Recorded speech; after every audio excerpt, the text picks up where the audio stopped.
My father-in-law extended his hand at his own charity gala to every single person in that receiving line. And when I stepped forward, he looked past me and shook my husband Daniel's hand and moved on. And my mother-in-law, Eleanor, standing beside him, did the same thing, and I had watched it happen at 6 previous family events over 2 years. And I had decided before arriving that evening that I was not going to feel small about it anymore, and I was also not going to make a scene about it because making a scene was not what I had planned. And what I had planned was considerably quieter and considerably more permanent, and it was sitting in a sealed envelope in the inside pocket of my husband's jacket, and the envelope contained a check, and the check had my name on the signature line, and the amount on that check was $120,000, and it was made out to the Harrington Family Foundation, which was my father-in-law's charitable organization and which had been publicly struggling to reach its annual fundraising goal for the past 3 years. And I had written that check that morning, and I had not told anyone I was going to write it. And when the foundation director opened the donation envelope at the end of the evening and read the amount and read the name on the signature line and looked up at the room, my father-in-law was standing 6 feet away from me, and his face did something that I had genuinely never seen it do in 2 years, which was go completely, entirely still. Hello, everyone. Welcome in. And if today is your first time here, honestly, I think you picked a really good entry point because this story is one where I did not plan the ending to be as clean as it turned out to be, and sometimes life just hands you the room in the moment, and you simply have to have done the work beforehand to be ready for it. So let's talk about all of it. My name is Grace Ellison, and I am 31 years old, and I have been married to my husband Daniel for 2 years, and Daniel's family, the Harringtons, are a family with old money and old opinions, and the old opinion they had formed about me before I ever walked through their front door was that I was not the right kind of person for their son, and that opinion had been communicated consistently over 2 years through the specific language of exclusion and omission that people with social polish use when they want to communicate something without being accountable for having communicated it. The handshake situation had started at the first family event I attended after Daniel and I got engaged, and I want to describe it precisely because the precision matters, and the precision is this. Richard Harrington, my father-in-law, greeted every person in a social setting by extending his hand first and making sustained eye contact and saying something personal. He had a genuine gift for making people feel individually seen in a room, and when I entered his orbit, he did not extend his hand. He looked somewhere slightly adjacent to my face and said hello, and moved to Daniel immediately, and Eleanor did the same thing. And I had thought at the first event that perhaps they were nervous or distracted, or that first meetings were simply different.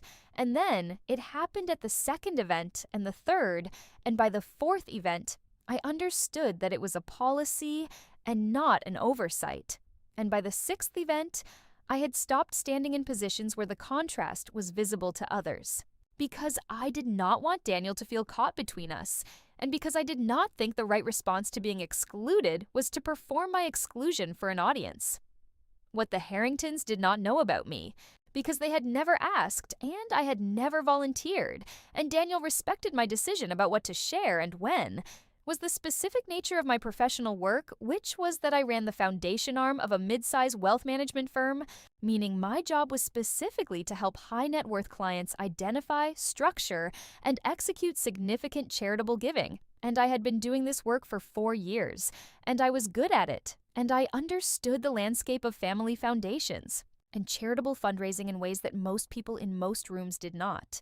And the Harrington Family Foundation had come to my professional attention not through any connection to my in-laws, but through an industry newsletter that tracked foundation fundraising benchmarks, and the foundation had appeared in a section about organizations that were consistently falling short of their stated annual goals. And I had noted it professionally and had not connected it to my personal life for several weeks until I did the math and realized that my father-in-law's charitable organization was the one that was publicly underperforming.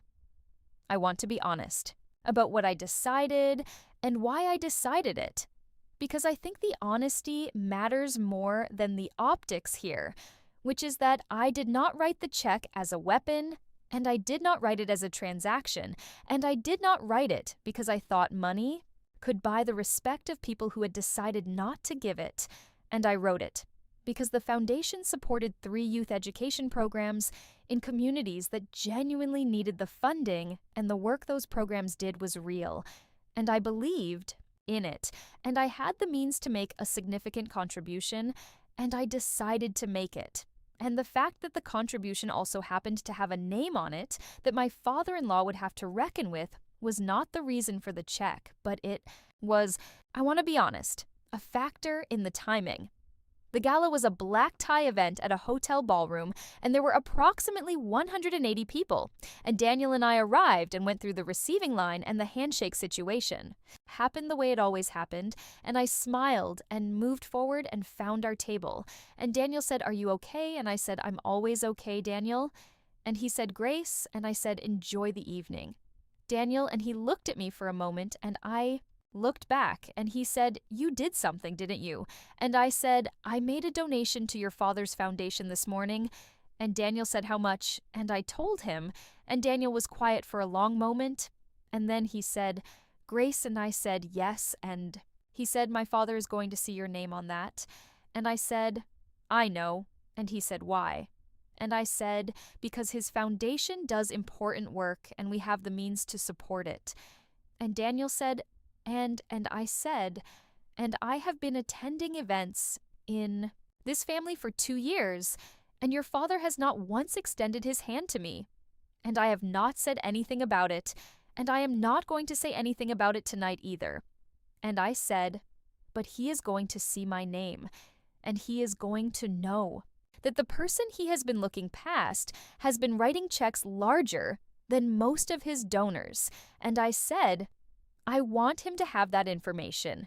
Daniel sat with that for a moment, and then he nodded and said, "Okay," and we had dinner. The foundation director was a woman named Carol, who I had spoken with once professionally at an industry event before any of this personal connection existed, and Carol opened the donation envelopes during the program portion of the evening, and she read the significant gifts aloud, and when she reached mine, she looked at the check and looked at the amount and looked at the name.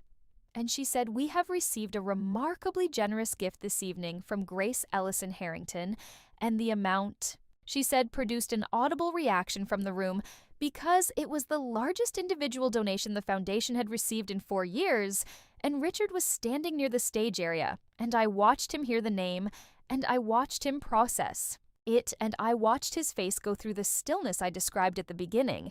And Carol said, "This gift brings us to 107% of our annual goal for the first time in 3 years."